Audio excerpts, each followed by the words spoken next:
अस्सलाम वालेकुम नाजरीन, मैं हूं आसिफ जट। आज की वीडियो में आपसे ये इल्तमास रहेगा कि इस वीडियो को शेयर कीजिएगा। न जाने आपके शेयर करने से किसी बेऔलाद जोड़े को औलाद की नेमत से अल्लाह की ज़ात नवाज दे, न जाने किसी माजूर की माजूरी ख़त्म हो जाए, किसी माजूर बच्चे की जो कि चल नहीं सकता अब चलने लग जाए, जो कि देख नहीं सकता शायद अब देख पाए। क्योंकि मैं इस वक्त मौजूद हूँ डॉक्टर ऐनुल हसन नकवी साहब के पास, जो कि होम्योपैथिक डॉक्टर हैं।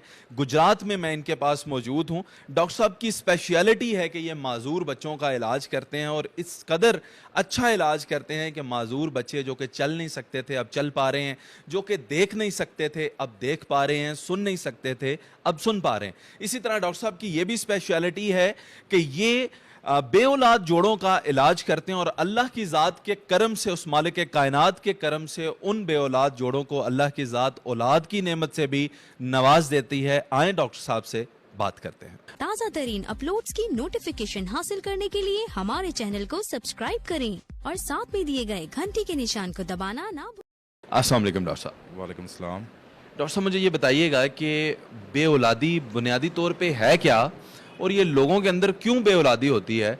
ये सबके अंदर मतलब है कि बेऔलादी कोई कुदरती डिजीज़ है या फिर लोगों का कहीं बाज़ औक़ात वहम भी होता है या कोई और मसला होता है? देखें, बेऔलादी की अगर इस माशरे के लिहाज से हम सिंपल से उसकी बात करें, अगर कोई भी शादीशुदा जोड़ा 1 साल तक औलाद की नेमत से महरूम रहता है तो उसे हम जो बेऔलादी वाली कैटेगरी है उसमें लेके आते हैं। और बेऔलादी की देखें बहुत सी सिंपल सी वजूहत होती हैं, जिसमें कुछ शादी से पहले भी बन सकती हैं, शादी के बाद भी बन सकती हैं, लेकिन उनमें ज़्यादातर जो वजूहत होती हैं वो काबिल इलाज होती हैं। अगर बर वक़्त सही तशख़ीस करा के उनका ट्रीटमेंट करवाया जाए तो बहुत जल्द जो इंसान होता है वो बेऔलादी वाले दुख से निकल के औलाद जैसी नेमत से अपनी गोद हरी भरी कर सकता है।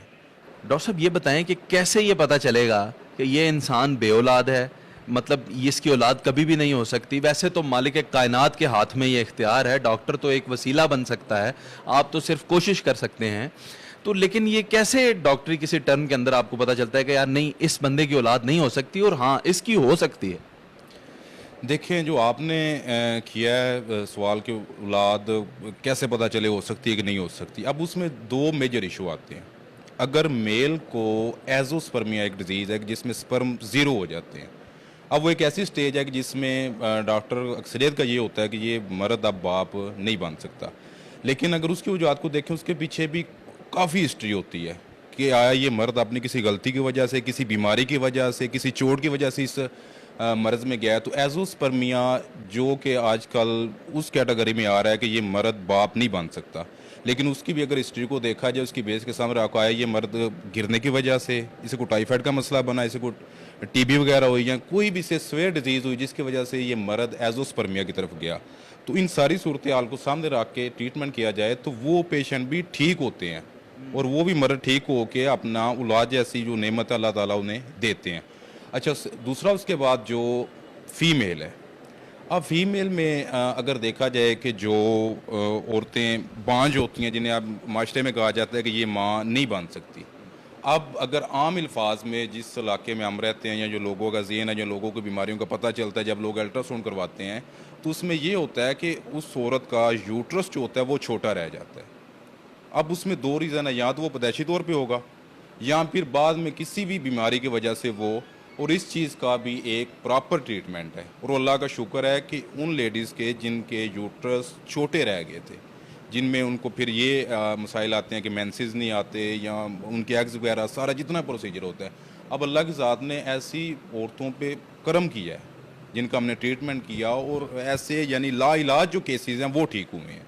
डॉक्टर साहब, एक एवरेज की बुनियाद पे अगर मैं आपसे पूछूं तो अगर 10 जोड़े या 100 जोड़े आपके पास आते हैं तो उनमें से कितने लोग ऐसे हैं जिनको अल्लाह ताला औलाद की नेमत से आपके इलाज की वजह से नवाज देता है और कितने जोड़े नाउमीद रह जाते हैं फिर भी? देखिए आसफ भाई, इस पे मैं जो कहना चाहूँगा ना कि अगर आपने सिर्फ मुझसे नहीं किसी भी डॉक्टर से ट्रीटमेंट करवाना है तो उसमें सबसे पहले अगर आपने ठीक होना है तो उस पेशेंट पे जाता है वो।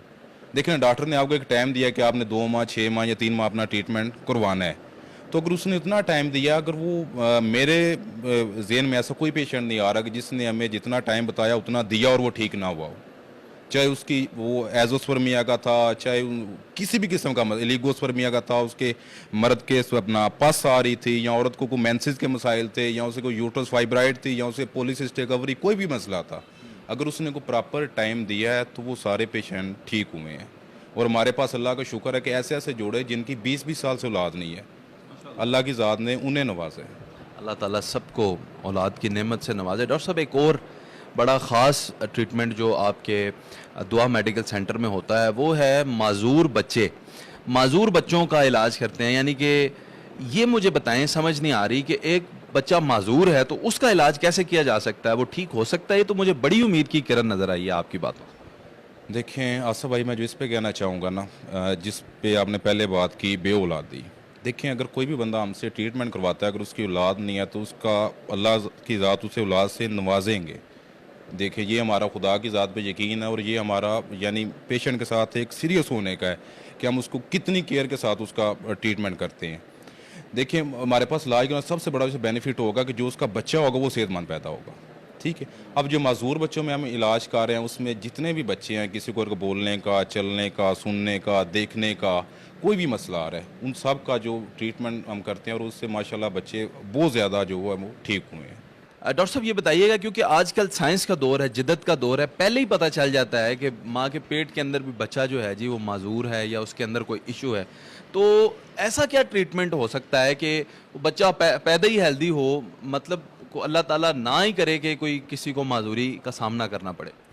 देखिए उसमें मैं जो कहना चाहूँगा कि हमल से पहले जाते दौर में हर पेरेंट्स को अपने टेस्ट करवाने चाहिए। मेल को जो अपना सीमन का, और जो फीमेल को है वो अपना अल्ट्रासाउंड वगैरह उसे करवाना चाहिए। देखें जो सबसे हमारे यहाँ बात इग्नोर की जाती है, मेल के स्पर्म में पस का एक मसला आता है, जो कि हमारे यहाँ मोस्टली डॉक्टर इस बात को इग्नोर करते हैं, ठीक है ना। अगर उस रिपोर्ट में अगर मेल के स्पर्म में पस आ रही है, अगर उसमें अमल होगा तो उसका डायरेक्ट जो आएगा वो इफेक्ट बच्चे पे आएगा। अगर उससे पहले अपना बाप किसी भी बीमारी में कोई भी उसे अगर ख़ानदानी एक मसला उनमें चलता आ रहा है, चाहे वो शुगर है, चाहे टीबी है, ब्लड प्रेशर है, कोई भी मसला एक चलता आ रहा है, अगर उसका भी अब वो ट्रीटमेंट नहीं करवाएंगे तो वो भी बच्चे पे इफेक्ट कर सकते हैं। और जाते दौर में अगर देखें तो अगर जितनी डिप्रेशन है, जैसा खाना पीना है, नेचुरल खाना पीना नहीं है, बहुत ज़्यादा फास्ट फूड है, तो ये सारी चीज़ें जो हैं वो बच्चे पे असरअंदाज करेंगी। तो सब पेरेंट्स को ये मैसेज है कि अपना एक नॉर्मल सा टेस्ट होता है वो करवाने में, लेकिन हाँ टेस्ट करवाने के बाद आप प्रॉपर उसको खुद स्टडी करें। अगर उसमें कोई भी मसला आ रहा है, मेल पे आ रहा है, ज़ाती अवेयरनेस बड़ी जरूरी। देखिए ना ज़ाती वे, अब जो आपने बात की है कि स्टार्टिंग में पता नहीं चलता कि बच्चा, अमल के दौरान ही पता चल जाए कि बच्चा ठीक है कि नहीं ठीक है। अब उसकी सबसे बड़ी वजह यह है कि हमारे यहाँ लोगों को इतना ही नहीं अपना अवेयरनेस नहीं है कि अगर उन्हें अल्ट्रासाउंड करवाना है तो वो किसी सिनोलॉजिस्ट से करवाएं, जो अल्ट्रासाउंड का स्पेशलिस्ट है, वो आपको प्रॉपर गाइड कर सकेगा आपका आया बच्चा ठीक है या नहीं ठीक है।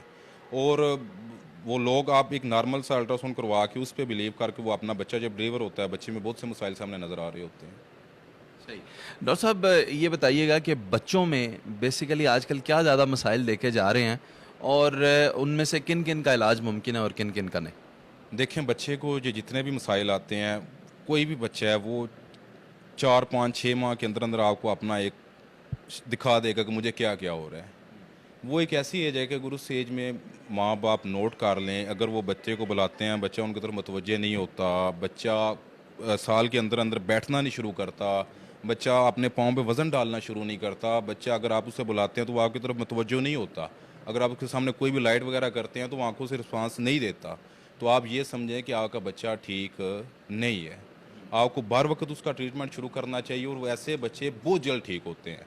आप उनको कभी भी वक्त के आसरे पे मत छोड़ें। जो सबसे बड़ी बात है कि अगर आपको कहेगा ना कि ये बच्चा वक्त के साथ खुद ठीक हो जाएगा, तो ये सबसे बड़ी गलत बात है। ऐसे बच्चों को प्रॉपर ट्रीटमेंट की ज़रूरत होती है, जो उनको आने वाली ज़िंदगी में एक माजूरी से बचा सकते हैं। तो मेरा सब पेरेंट्स को ये मैसेज है कि आप अपने बच्चे की मूवमेंट पे 1 साल के अंदर अंदर ख़ास तवज्जो रखें। अगर आपको अपने बच्चे की कोई भी मूवमेंट में कुछ फ़र्क नज़र आ रहा है जो नॉर्मल बच्चों की जैसा नहीं है, तो आप उसका ट्रीटमेंट फ़ौरन शुरू करें। बिल्कुल जनाब, आपने सुना कि अगर 1 साल तक आपका बच्चा बैठता नहीं है, आपको रिस्पॉन्ड नहीं करता, तो ये वक्त है कि आप उसको डॉक्टर को दिखाएं और आप इस बात का सख्ती से नोटिस लें। अपने बच्चों के लिए इंसान को बहुत कुछ करना पड़ता है और मेरा ये ख्याल है कि डॉक्टर साहब या आपके करीबी कोई भी डॉक्टर हैं, उनसे मशवरा अपने बच्चों के लिए, उनकी नशोनुमा के लिए, उनकी सेहत के लिए इंतहाई ज़रूरी है। उम्मीद है कि आज की हमारी वीडियो से आपने बहुत कुछ सीखा होगा और ये आपके लिए इंफॉर्मेटिव रही होगी। अपना ख्याल रखिएगा, दुआओं में याद रखिएगा। पाकिस्तान जिंदाबाद।